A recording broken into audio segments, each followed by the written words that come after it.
Nous sortons cet épisode le lundi 21 avril. Ça signifie deux choses. D'abord, ça signifie que Sébastien vient de souffler ses 33 bougies en prenant un petit coup de vieux. Bon anniversaire, vieille branche. Et puis, ça signifie également que nous fêtons Pâques avec les œufs en chocolat que les petits et grands sont en train peut-être de chercher dans le jardin ou la maison. Alors, on a reçu justement il y a quelques semaines un message de Sophie qui nous a demandé, en commentaire d'un épisode, d'où venait la tradition des œufs de Pâques. Je cite son message. « Dans les histoires qu'on raconte aux petits, il est souvent question de lapins, de Pâques et de cloches, mais d'où ça sort? Et est-ce que ce sont les mêmes personnages ou objets qui apportent les chocolats dans les autres pays? Ou est-ce qu'ils ne sont, ces lapins et ces cloches, que chez nous ?» Ça, c'est une excellente question et on va tâcher de répondre à cette interrogation aujourd'hui. La Fabrique Audio présente La Petite Histoire.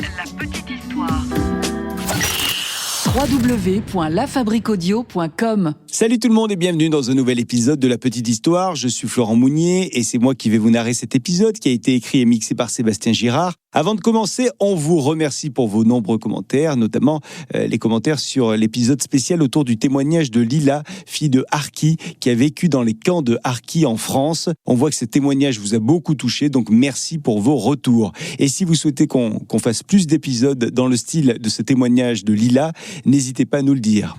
Allez, sans plus attendre, on plonge dans la tradition de Pâques. Ah ouais. Quelle histoire, ça aussi.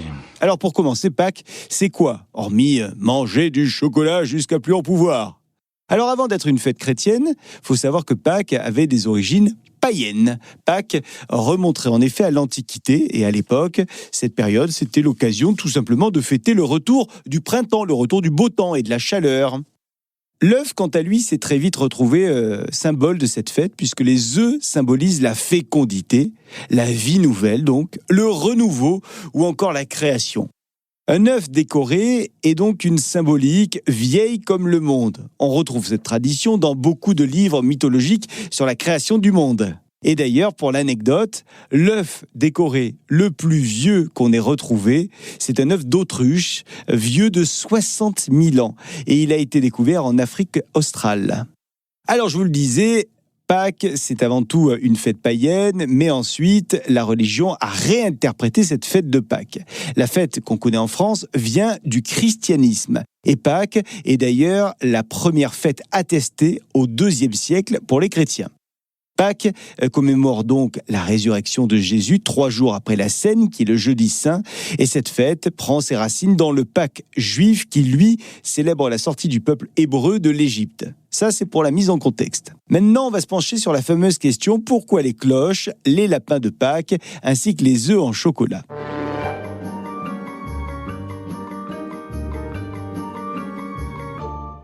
Comme on l'a dit plus tôt, la tradition des œufs est liée à Pâques depuis toujours. Pendant longtemps, on les peignait avant de les offrir.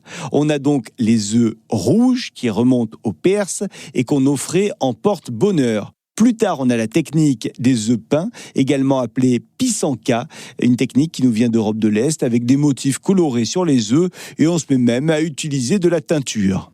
Alors cette tradition de l'œuf peint, elle va durer jusqu'au XVIIIe siècle. En fait, elle va durer jusqu'à l'avènement du chocolat. Quand le chocolat arrive, ce qu'on fait, c'est qu'on va prendre des œufs frais, on va les vider et on va y mettre à l'intérieur du chocolat liquide. Plus tard, il y a 2 industriels anglais qui sont spécialisés dans le chocolat, les frères Fry, qui vont inventer un mélange à base de beurre de cacao, de sucre et de chocolat en poudre, mélange assez malléable qui, une fois cuit, va prendre la forme qu'on veut, en l'occurrence, pour Pâques, la forme d'un œuf. Et à partir de ce moment-là, les œufs traditionnels vont donc laisser la place aux œufs en chocolat.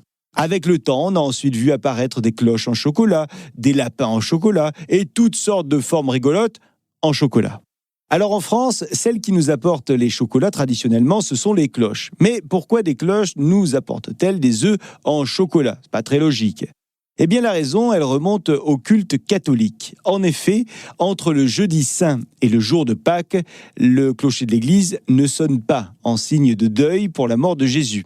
On raconte donc aux enfants que si les cloches ne sonnent pas, c'est parce que les cloches sont parties à Rome chercher les œufs de Pâques, des œufs qu'elles viendront semer lorsqu'elles seront de retour pendant la nuit. Alors, il y a d'autres régions où ce ne sont pas les cloches qui ont ce rôle. Par exemple, dans l'Est de la France, l'Allemagne et les États-Unis, les cloches ont été remplacées par des lapins de Pâques, des lapins qui viennent déposer les œufs en chocolat. Cette tradition, elle vient en fait d'Allemagne. En Allemagne, il y a longtemps, le lapin était signe de fertilité et de renouveau, un petit peu comme pour les œufs. Et donc, ils arrivaient, ces lapins, au printemps.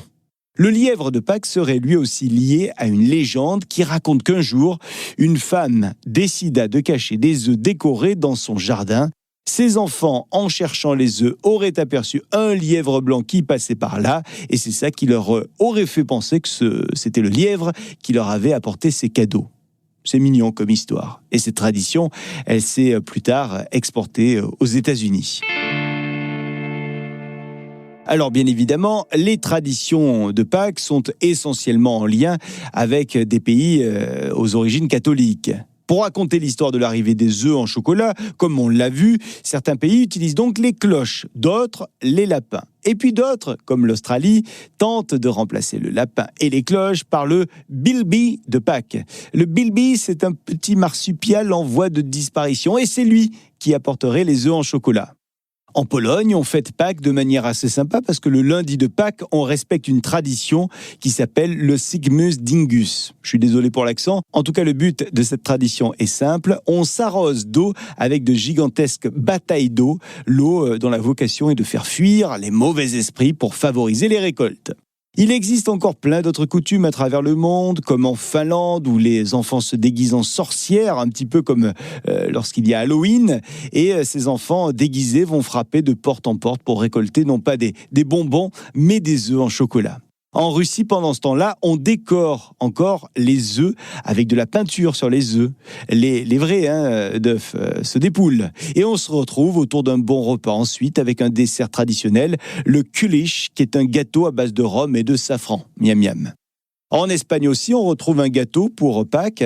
Ce gâteau a pour nom la mona. Il y a différentes sortes de mona qui existent. La plus ancienne étant la valenciana, celle qui vient de la région de Valencia, qui prend la forme d'une couronne. Et sur cette mona, on y met un œuf. Alors des fois, c'est un œuf en chocolat. D'autres fois, on met des vrais œufs de poule.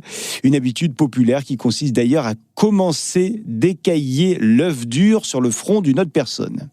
En Angleterre, il y a également la traditionnelle chasse aux œufs, amenée ici aussi par le lapin de Pâques, le fameux Easter Bunny.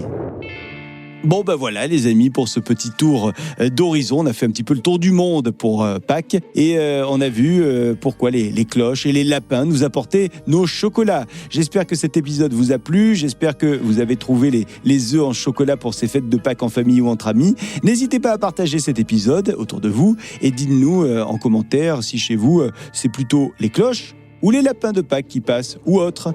En attendant, moi je vais aller manger du chocolat et je vous dis à très vite pour un nouvel épisode. Salut! La Fabrique Audio présente La Petite Histoire.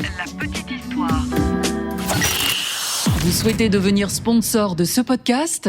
Contact @lafabriqueaudio.com. Avant de se quitter, je vous rappelle qu'on a créé le Patreon de La Petite Histoire. Désormais, vous pouvez donc nous rejoindre sur Patreon et avec cet abonnement à moins de 5 €, vous aurez accès à nos petites histoires sans aucune publicité, des bêtisiers de nos enregistrements, et il y en a pas mal, des vidéos de coulisses du podcast, un épisode bonus par mois pour tous les membres de la communauté, épisode que vous aurez un an avant tout le monde, et chaque année, on vous fera également une saga inédite avec plusieurs épisodes de La Petite Histoire, saga que vous aurez là aussi un an avant tout le monde. Et en plus de tout ça, vous allez entendre votre prénom en début d'épisode parce qu'on prendra le temps de citer régulièrement nos auditeurs de la communauté Patreon.